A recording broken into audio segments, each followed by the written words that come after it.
the MMA podcast.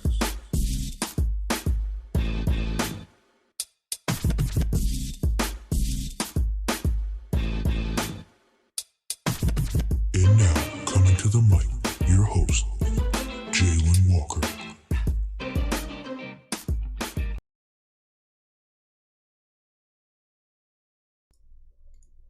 Welcome to Pound for Pound, the MMA podcast. I'm your host, Jalen Walker. If you're listening to the podcast via Spotify, Apple Music, or any other streaming platform, please make sure to check us out on YouTube and click that subscribe button. Much appreciated. UFC 263, the time has finally come. The rematch between Israel Adesanya versus Marvin Vettori for the middleweight title of the world. That will take place tonight with a sold-out crowd at Gila River Arena in Arizona. This is the third live event with fans allowed back in the stadium, and it is a big one. The co-main event features a rematch of 2020's Fight of the Year, Deiveson Figueiredo versus Brandon Moreno for the Flyweight Title of the UFC. And the last fight ended in a draw, and we are all anticipating what will happen this time. And in one of the biggest fights of the night is neither the main event nor the co-main event. I'm talking about the return of the 209 King, Nate Diaz. He will be facing off against the talented Leon Edwards for a top spot in the Welterweight Division. It's all going down tonight at 10 p.m. Eastern Time on ESPN Plus pay-per-view. We'll break it all down and much, much more. But first, a word from our sponsors at Manscaped. Summer's coming. Are you ready to unveil your beach bod? You're in luck. Our friends at Manscaped just launched their 4th generation performance package, which includes the Lawnmower 4.0. You heard that right.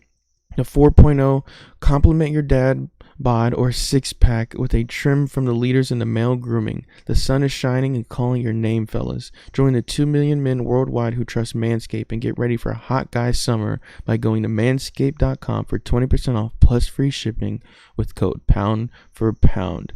It's time to bundle up with Manscaped Performance Package 4.0. Inside the package, you'll find their Lawnmower 4.0, Weed Whacker ear and nose hair trimmer, Crop Preserver ball deodorant, Crop Reviver toner, Performance boxer briefs, and a travel bag to hold your goodies. First off, the new Performance Package 4.0 includes the Lawnmower 4.0. This trimmer is insane, and dare I say the GOAT of all ball trimmers? Yeah, I said it. Their 4th generation trimmer features a cutting-edge ceramic blade to reduce grooming accidents thanks to their advanced skin-safe technology. The Lawnmower 4.0 has a 7,000 RPM motor. A new multifunctional on and off switch can engage a travel lock and give you the ability to turn the 4,000 LED spotlight on and off when needed for a more precise shave. Did I mention this trimmer is also waterproof? Want to take your grooming game even further to the next level? The Performance Package 4.0 also includes the Weed Whacker to chop your worst weeds up top and near your nose. The Weed Whacker is also waterproof and uses 9,000 RPM motor powered by a 360-degree rotary dual blade system. Seal the deal with Manscaped liquid formulations. Before healing outside, use Crop Preserver ball deodorant to keep you on your game and in the heat. Then, after trimming the lawn and whacking the weeds in the heat, give your beach balls a boost and use Crop Reviver. Manscaped even threw in 2 free gifts to their Performance Package 4.0, the Manscaped Boxers and Shed Travel Bag. Bring your comfort and boxers to another level. Get 20% off plus free shipping with code Pound for Pound at manscaped.com. That's 20% off plus free shipping with code Pound for Pound at manscaped.com.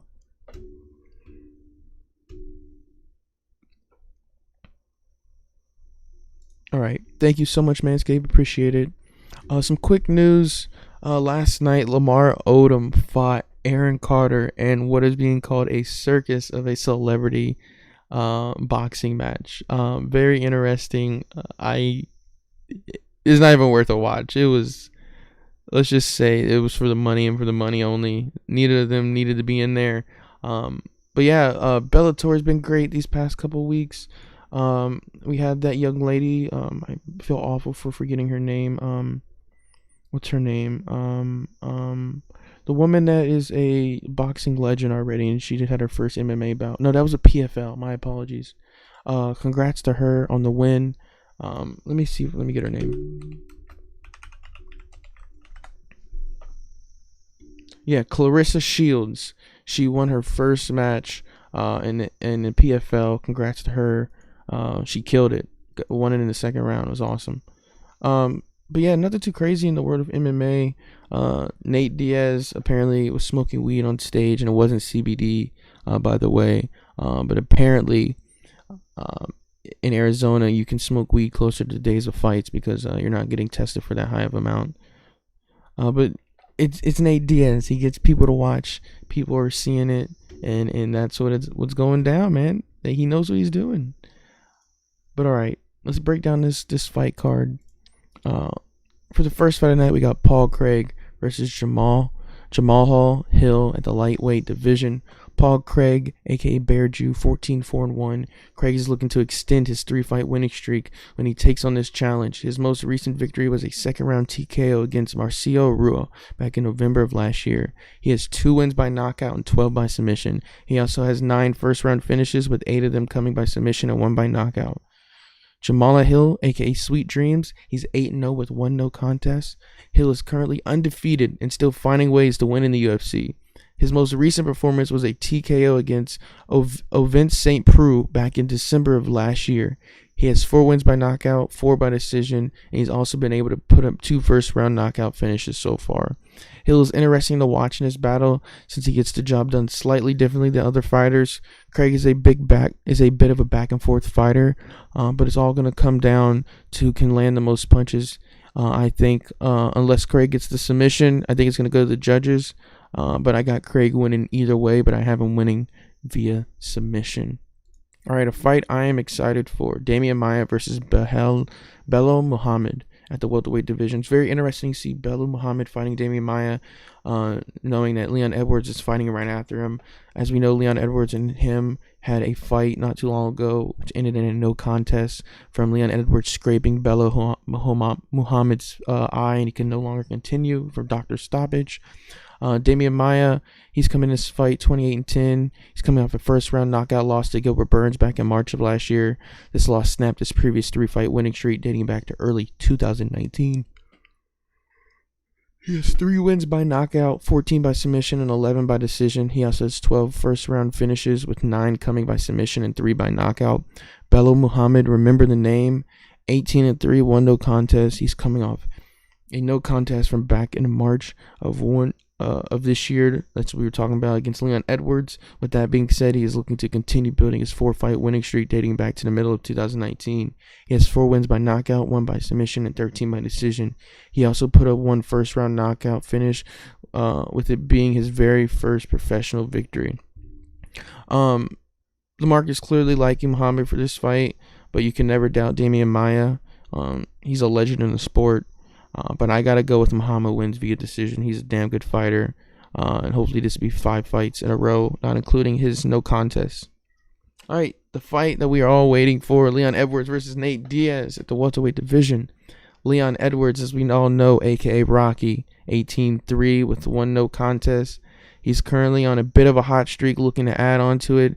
His most recent bout was a no contest in April against Bello Muhammad, like I said. But his last victory was a unanimous decision against Rafael Dos Anjos back in July of 2019. He's got 6 wins by knockout, 3 by submission, 9 by decision, and he has 5 first-round finishes, with 3 coming off by knockout and 2 coming from submission. It's very interesting to see Leon in this fight going up against the legend himself, the future Hall of Famer of the UFC, Nate Diaz, 21-12. The last time fans saw Diaz was back in November 2019 against his loss against Jorge Masvidal by a 3rd-round TKO. A few months before that, he took out Anthony Pettis by unanimous decision. He has 5 wins by knockout, 11 by submission, and 4 by decision. He also has 9 first-round finishes, with 4 coming by knockout and the other 7 by submission. This fight's going to be insane. Expected to be on the ground, on the feet, on the fence. Expected to be blood. Someone's getting cut. Nate will probably get cut. He has a lot of scar tissue. But Stockton, stand up, as you'll say. The 209 is here. You got your representative in there, Nate Diaz. I think he's going to get it done. I really do. Everyone's got Edwards, but I think Nate's going to pull up an upset like he did against Conor. He's going to put him out, and he's going to get back in the top. I hope Nate Diaz gets a title shot again one day. I know it's very highly unlikely, but hope he beats Leon, gets to the top, and then he can make his way to the title bout. That'd be awesome. But if I got to pick, I'm going to take Nate Diaz via submission. All right, now on to the co-main event. Oh, by the way, Leon Edwards versus Nate Diaz is a special 5-round fight. It's not a championship fight, but it will be a 5-round fight. All right, Deiveson Figueiredo versus Brandon Moreno at the Flyweight Division. If you didn't see the first fight, what are you doing? That's all I'll say. If you don't know what I'm talking about, Figueiredo versus Moreno won for the title, which ended in a draw. Was fight of the year last year. Considered one of the best fights of all time in the Flyweight Division. Probably the greatest fight in the Flyweight Division. Deiveson Figueiredo, Desta Guerrero, 21-1-1. Figueiredo is currently the Flyweight champion, and he's also on a 5-fight winning streak. His most recent bout was on a first-round submission victory over Alex Perez back in November. He has 9 wins by knockout, 8 by submission, and 3 by decision. He also has 11 first-round finishes with a combination of knockouts and submissions.